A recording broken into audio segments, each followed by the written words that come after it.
अदिति। अदिति, आपकी शादी कब, कहाँ, कैसे हुई, पूरी कहानी बताइए, क्योंकि एक वीडियो वायरल हो रहा है सोशल मीडिया पर, इसमें आपके जो हस्बैंड हैं अब्दुल जी, वो दहेज में मिले 31 लाख रुपए लौटा रहे हैं। क्या पूरा मामला है, क्या पूरी कहानी बताइए, शादी कब और कैसे तय हुई थी? जी, मेरी शादी 22 नवंबर को हुई है और जब मेरा रिश्ता तय हुआ था तो जो मेरे ससुराल वाले उन्होंने बोला कि हमें कुछ नहीं चाहिए दहेज में और हमें तो बस लड़की चाहिए। फिर भी शादी वाले दिन जो है, मेरी शादी मेरे नाना ने की थी और मेरे डैडी के एक्सपायर होने के बाद से मुझे नाना ने अपने पास रखा। मेरे नाना मामा ने मेरी शादी की तो शादी वाले दिन उन्होंने 1 ही रुपया गोरे में उठाया और जो है वो उन्होंने अपनी बात रखी कि हमें कुछ नहीं चाहिए। अच्छा, आपको जी। क्या क्या क्या दहेज दे रहे थे वो? हाँ जी। क्या दहेज दे रहे थे लोग? कितने दहेज सच में में क्या, कितने? कितने 31। जी। दहेज में 31 लाख रुपए जो है मेरे घर वालों ने दिए थे। तो फिर उसमें क्या और क्या उसमें? जी नहीं, उन्होंने सिर्फ 1 ही रुपया उठाया है, उन्होंने सब वापस कर दिया। तो आपको कैसे जानती आप, किसने बताया आपको कि? जी, मेरे परिवारजनों ने उस दिन मुझे बताया था कि जो है अवधेश ने 1 रुपया उठाया है, उन्होंने सब पैसे वापस कर दिए। तो दहेज का तो विरोध करने पर परिवार में आपके रिश्तेदार भी थे उस समय, किस जी। तरह की चर्चाएं थी आपके गांव में, घर में, ये सब चर्चाएं? जी, बातें तो बहुत थी कि बहुत बड़ी बात है कि आजकल कोई दहेज ना ले और ये सब चीज़ें होनी चाहिए। देखो, कोई अपनी लड़की को पाल पोस कर बड़ा करता है और फिर वो लड़की भी दे, दहेज भी दे, तो ये सब चीज़ें आजकल की मेरे घर ठीक वाले नहीं है, ज़्यादा। समाज में इन्हें कुरीतियां माना जाता है। जी। तो आप क्या संदेश, और जो वो लड़कियां हैं या वो लड़के हैं आपकी उम्र के, उनके परिवार को क्या संदेश देना चाहते हैं? जी, मैं तो ये कहना चाहूँगी कि हमें दहेज लेना ही नहीं चाहिए, हमें इन सब चीज़ों का विरोध करना चाहिए और जिसने अपनी लड़की दे दी वो भी बहुत बड़ी बात है। अच्छा, आप अपने ससुराल में किस तरह का माहौल देख रही हैं? मेरे ससुराल वाले बहुत मिलनसार हैं, मेरा बहुत ध्यान रखते हैं, सब परिवार वाले बहुत अच्छे हैं मेरे। आपने सोचा था कभी कि हाँ मुझे ऐसे हस्बैंड मिलेंगे जो दहेज से कम टुकराएंगे? जी नहीं, ये तो बहुत बड़ी बात है मेरे लिए भी।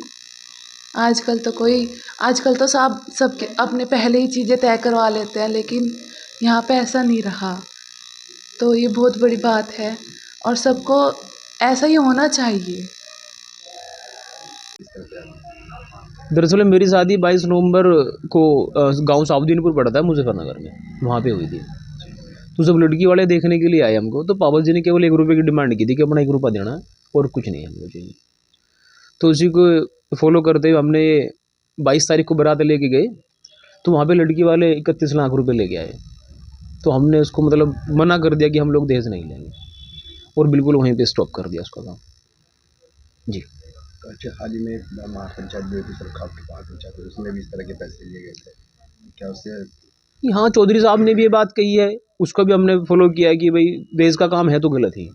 देखो, दहेज प्रथा चौधरी साहब भी सपोर्ट नहीं करते कि बंद नहीं होनी चाहिए, और हमने भी उसी का काम किया है कि भाई दहेज प्रथा बंद नहीं होनी चाहिए, और फिर हमने वही किया है। जी। तो समाज में कितना बड़ा अभिशाप मानते हैं आप दहेज प्रथा को? ये दहेज तो बहुत बड़ा अभिशाप है। कोई बाप पूरे जीवन भर कमाता है अपनी बेटी को देने के लिए, और ज़मीन भी बेचनी पड़ती है, प्लॉट भी बेचने पड़ते हैं, सब चीज़ें के काम करने पड़ते हैं, लेकिन कर्ज नहीं उतर पाता। चलो किसी का तो है बंदोबस्त कि वो पैसे दे देगा, किसी का नहीं भी है, वो कहाँ से लेके आएगा। शादियाँ नहीं होती दहेज को लेके, पहले लिखा पढ़ी में हो जाती है सब ये काम कि भाई उस दिन इतने चाहिएंगे पैसे, उस दिन इतने पैसे चाहिएंगे। तो हमने तो बिल्कुल ये सब चीज़ें इग्नोर करते हुए ये स्टेप उठाया। और मेरा तो युवा पीढ़ी को भी ये संदेश है कि दहेज प्रथा को बिल्कुल स्टॉप लगाना चाहिए उन लोगों को, अपना दहेज प्रथा बिल्कुल बंद करनी चाहिए। आगे कोई डिमांड ही ना करें किसी भी लड़की को लेकर। बड़े बुजुर्ग कहते हैं कि जो कन्यादान है महादान होता है, इससे बड़ा कोई दान ही नहीं होता। हाँ बिल्कुल, कन्यादान से बड़ा कोई दान ही नहीं है। जिसने अपनी लड़की को 1 रुपया दे के दान कर दिया, अपनी लड़की को दे दिया, वो क्या देगा। और जिसने अपनी लड़की दे दी वो दे भी क्या सकता है आपको। आपका घर चलाएगी, आपका परिवार चलाएगी। समाज में क्या संदेश देना चाहिए जो युवा है इन्हें? युवा पीढ़ी को तो यही संदेश है मेरा कि दहेज को ना ध्यान में रखते हुए अपने काम पे ध्यान दें, अपने रोजगार पे ध्यान दें। रोजगार बढ़ेगा तो दहेज तो अपना आप मिलता रहेगा रोज। आप लोग अच्छा काम करो तो रोज ही कमाई है, और आप लोग गलत काम करेंगे फिर कहाँ कमाई होने वाली। किसी दूसरे के पैसों पे क्यों नजर रखते हो, अपने पैसे पे नजर रखो। रोज पैसा आना है। आपका नाम? हरवीर सिंह। संजय जी, आपने अपने छोटे बेटे की शादी कहाँ तय की थी और किस तरीके से रिश्ता तय किया था? मुजफ्फरनगर तय करी थी जी, और 1 रुपये का रिश्ता हमने तय किया था जी। अच्छा, जब बारात गई तो पता लगा कि उन्होंने कुछ पैसे 13 लाख या 31 लाख रुपए उन्होंने दिए, तो फिर क्या हुआ? उसमें लड़के ने 1 ही रुपया उठाया सिर्फ। तो क्या पहले से प्लानिंग थी कि भाई दहेज नहीं लेना है? हाँ जी, दहेज लेने की पहले से मैं खिलाफ था जी, और बच्चा परिवार भी जी। तो किस तरह का आप देखते हैं, समाज को क्या संदेश देना चाहते हैं? भाई अब इस कुरीति से बचे सब भाई, यही हाथ जोड़ कर सबसे मेरी विनती है क्या विनती है बताइए आप? जी। दहेज ले या ले, क्या मतलब क्या कहना चाहते हैं?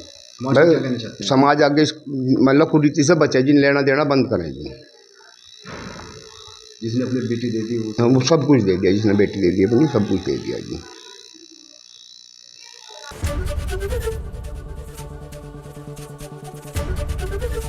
एबीपी गंगा, खबर आपकी, जुबान आपकी।